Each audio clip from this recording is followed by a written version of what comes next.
أعوذ بالله من الشيطان الرجيم.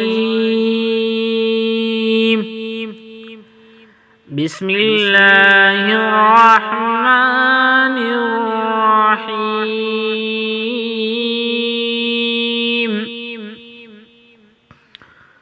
أفلا يتوبون إلى الله ويستغفرونه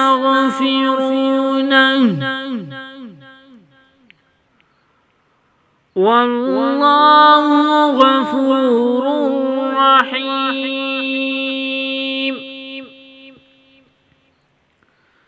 ما المسيح ابن مريم إلا رسول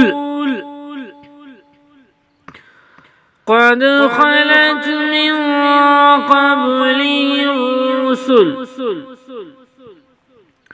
وأمه صديقة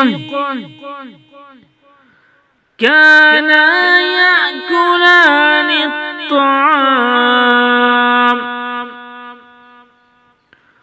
انظر كيف يبين لهم الآيات ثم انظر أنى يؤفكون.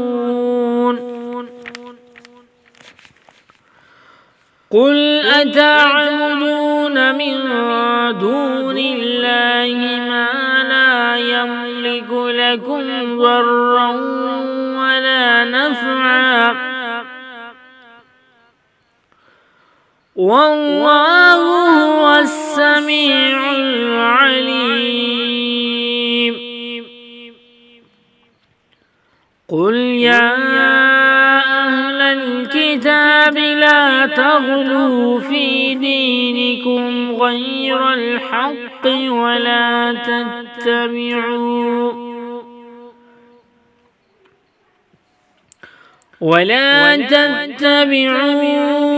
أهواء قوم قد ضلوا من قبل وأضلوا كثيرا وضلوا عن سواء السبيل. لعن الذين كفروا من بني إسرائيل على لسان داود وعيسى ابن مريم ذلك بما عصوا وكانوا يعتدون.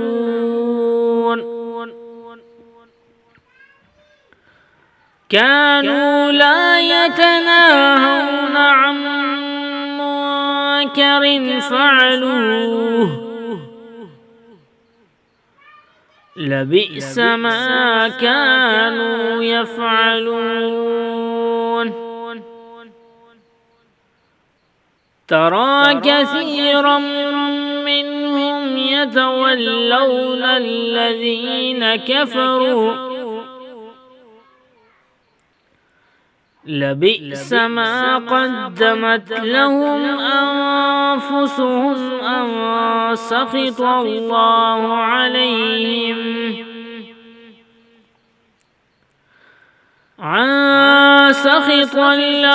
عليهم وفي العذاب هم خالدون. صدق الله العظيم.